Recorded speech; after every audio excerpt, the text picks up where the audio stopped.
So this next presenter is a good buddy of mine and a really, really sharp e-commerce marketer. She's a great Twitter follow, by the way. If you're on the Twitter and you're interested in following somebody who's always saying good shit and smart stuff about e-commerce, she also happens to have a wonderful accent, which gives her a plus in my book. I know it shouldn't, but it does, because accents are fun. And she is the winner of the Shopify Build a Business contest. And then she said, that's not enough. I'm going to go ahead and win the Shopify Build a Bigger Business contest. Went and won that too. Blue Ribbon member, give it up for Catherine Lavery, ladies and gentlemen.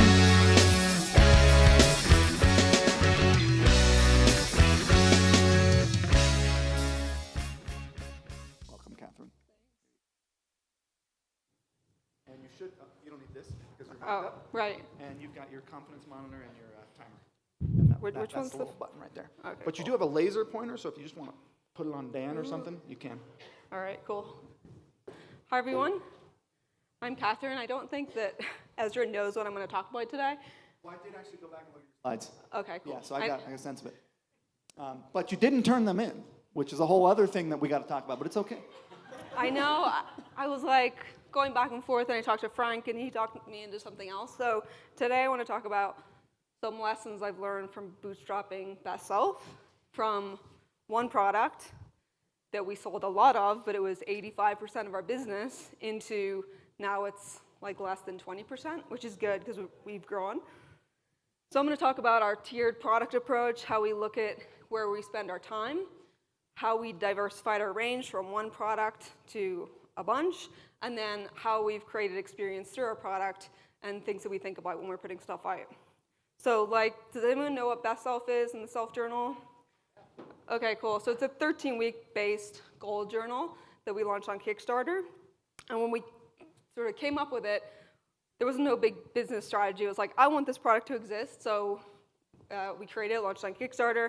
And when I was trying to decide what the next step was, we pre-sold a lot. And I'm like, okay, we should start a business from this. But I didn't want to call it the Self Journal Company, because I wanted to think, okay, I don't have another product in mind, but I want to think bigger than, if everything's a hammer, you should see a nail. So everyone's like, oh, do a journal for this and this and this. And I was like, I want to do more than that. So that's where we came up with the name Best Self. And our first product was the Self Journal. And so in my mind, Best Self was type A, most productive self. And so our products, when we thought of them, I'm like, okay, life is about being productive because that's what we get taught at school. We get taught, get the right job, make the amount of money, and then you're going to be fulfilled. And so Best Self has sort of started as this one product, which is just around goal setting, and it did really well. We, won the Shopify competition, had a lot of cool things happen. I had a business partner, no longer have that.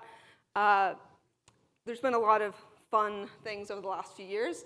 But as we were winning all these competitions, what was going on is I just got out of like a 6-year relationship. I was getting divorced, and I had all these business accolades, and the business was doing well, but it was kind of a hollow victory because I'm thinking, like, I didn't have anyone to share it with, and I was just kind of like, well, there must be more to life than this.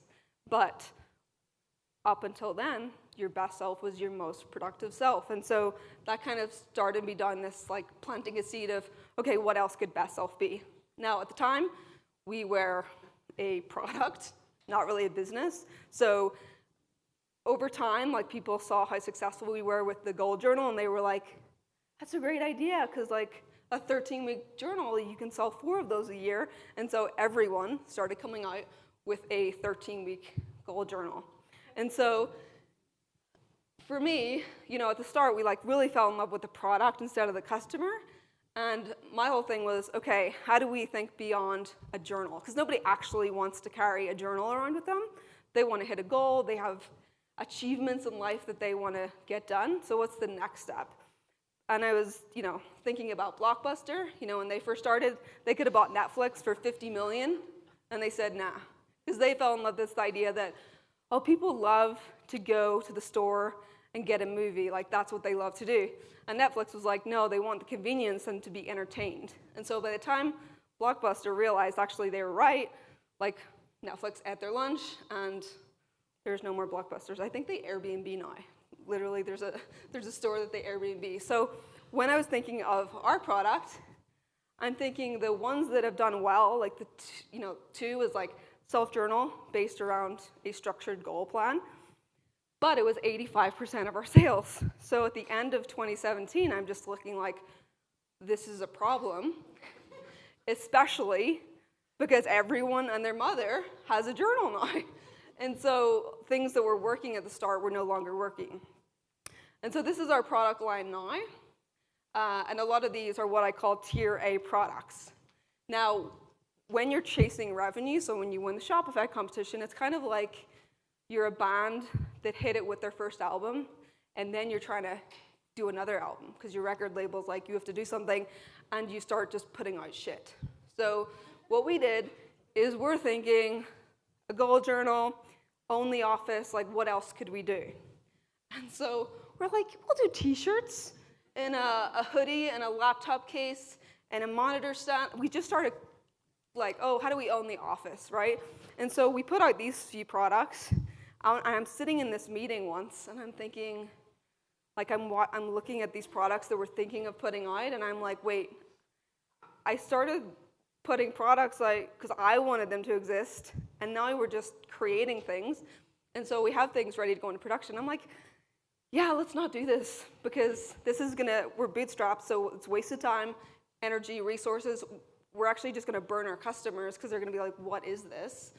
And I have an office in Austin full of hoodies. If anyone's ever stopping by, you're welcome to it. So then I decided, okay, how do we become a problem-first company instead of a product-first? So not everything has to be a product. So before, when we're like, okay, what else can we sell? I'm thinking, what are the problems we're solving? And sometimes I'll be with content or a video or things that we give away for free, and sometimes it will be product. But it doesn't always have to be product if you're trying to give value like that. And then I thought, okay, let's focus on the tier A products. So tier A are like flagship problem solving. People come to you to find it. You don't really have to explain what it is, because they're like, oh, best self-journal, or this card deck, or whatever. Tier B is their upgrades to tier A, so they help with increasing average order value and boosting tier A products. And then C are like super fan, swag. I call Me Too products, like not unique to you, but people might buy them on your store, so it increases average order value. But nobody's coming out of nowhere and buying your t-shirt with your company on it, because they don't know you. So if you're not spending most of your time on tier A, then you're eventually gonna die out. So if I think of us, like A is the self-journal, B is the cover for the journal, like nobody's buying the cover if they don't have the journal. We have like people that buy this every single quarter, and they have the light leather cover for the summer, and they have the dark leather cover for the winter. And then, you know, if they really love us, they'll buy a hoodie. So for us, the ones that had worked really well were frameworks and tools. So I want to walk you through, like, we did the self-journal, we did the weekly action pad, and they were all based around teaching people how to do things. And these are a few more of our tier A products. And I want to walk you through how you know when it's a tier A product, and how you also sometimes it doesn't start like that. So we have these products that have become like really big sellers for us, called the discovery decks, and they're supposed to help you with, you know, one problem, or like relationships, your friendships, your relationship with your kids, whatever.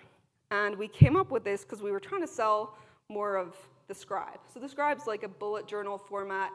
We'd been teaching people about journaling, and so they were like, I love to journal, but I don't know what to write about, or I write about the same thing every day, so I'm not getting the benefits. So we were like, okay, what's the problem? Is that they don't want to look at a blank page. So we're thinking, we're going to just put out a prompt deck of journaling questions. So instead of you staring at a blank page, now you have a question. And we made these like 1,000 units in the US, like in 2 weeks. And we're like, let's just test it.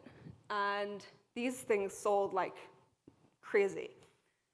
So that kind of got my idea started, and we kind of went through this rebrand of, okay, what is best self? Before, we're in this box of type A, like achieving your goals, but what if best self was about all of these other things? So I think in general, like traditional education, brings us up to have this sort of fine life where you're like, how are you? I'm fine. You're not great, but you're not terrible. You're in this like, you're fine. And so I was thinking, okay, how do we come up with a product line was like, okay, be your best self by getting to know yourself, by finding your best ideas, by making better decisions. And so that kind of took us away from this, okay, achieve your goals, do all these things, and now it was, here is the product for each thing. And these just did really well. We actually, because we made them locally, it was really expensive. I think they were like $6, and we sold them for $17.99, so we weren't really making much, and the quality wasn't very good. So then once we realized people actually like these, we brought them to our journal manufacturer. We brought the price down by 45%. We increased the retail to $25, so we saved money, but the perceived value was much more because we'd upgraded everything. And then we moved on to the next thing. So these are selling like hotcakes. And in one of my product meetings, we're like, do you know what people do more than journaling is like having conversations with each other? And so then we came out with these discovery decks that helped with your relationships. So that one was with your partner, one was with your friends, and your kids. And so then we just kind of explored what was going to stick. And from there, we chose a winner. But for a while, we just had bundles of product, which when we had the journal and a couple of other things, the average order value wasn't very high. So then we had these bundles, and we could bundle them together, and they make great gifts. It was like $25, so people really, really like them. And then one of the winning categories, so something I like to tell people to do is to go wider. Like, so we tested with it wasn't cheap, but it was quick to get. So we tested it first, and then we figured out, okay, what categories can we go deeper on? So relationships was one of them. And the relationship deck or the intimacy deck was the first category, which, there's a lot of people wanting to improve their relationship more than they want to journal. And then we expanded that. So we went a little deeper. We're thinking, okay, newly dating, dating in a relationship, and then an established relationship. So we were kind of trying to figure out the different categories within relationships. And then best self became more of, okay, how do we, being your best self is about being productive, but also being intentional in your relationships. And then earlier this year, those products were they're very easy to start using, but they don't require a lot of work from you. And then we worked with a relationship coaches to come out with a journal guided system, which is how we started with a self-journal, but we weren't experts in this field. But we had all of these people that had come in and started working on their relationships that are now buying this because they're thinking, oh, I've already seen such a huge change in my relationship with this card deck, so these journals are going to be really helpful. And we did the same thing with kids.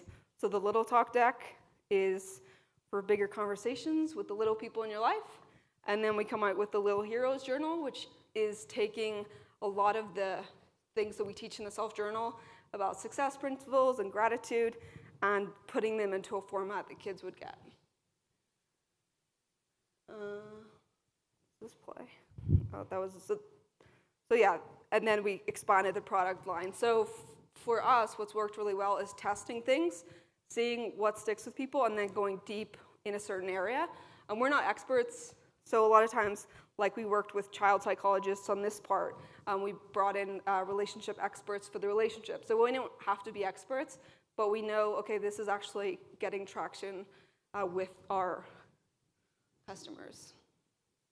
So not all products are made equal, and if you're spending a lot of your time on tier C products, then you're making a mistake. You're going to just burn money coming out with products that are not going to drive anyone to you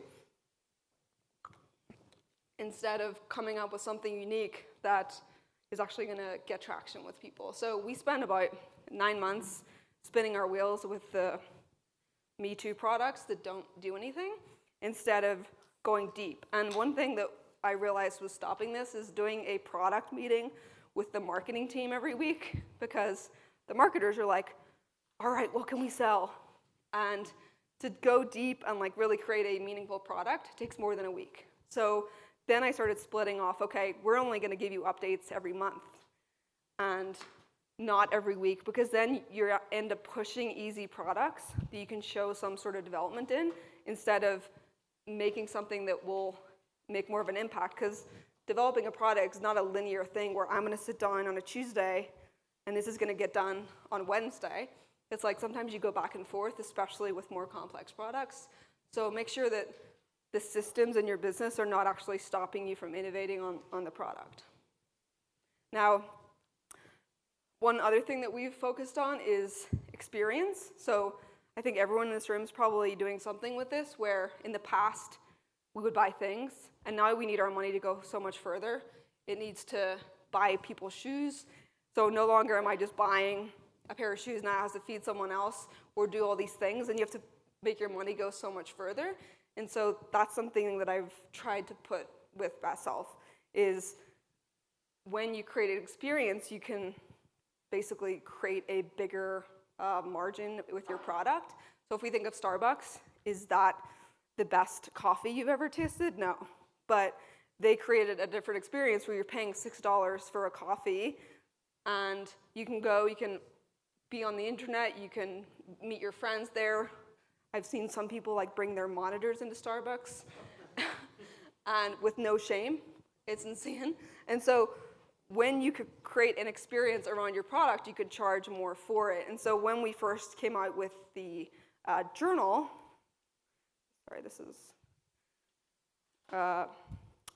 we focused on creating a better experience so that it felt more important. So if you were trying to get people to achieve their goals and use your product, how are you making it feel like an investment in the product? And I think everyone in here, who here has an Apple product that still has the box somewhere in their house? Yeah, this is me. And I lived in New York when I took this picture, so like I'm basically paying rent for this closet of stuff that, because I'm like, it's gonna be worth more when I sell it, which I never will.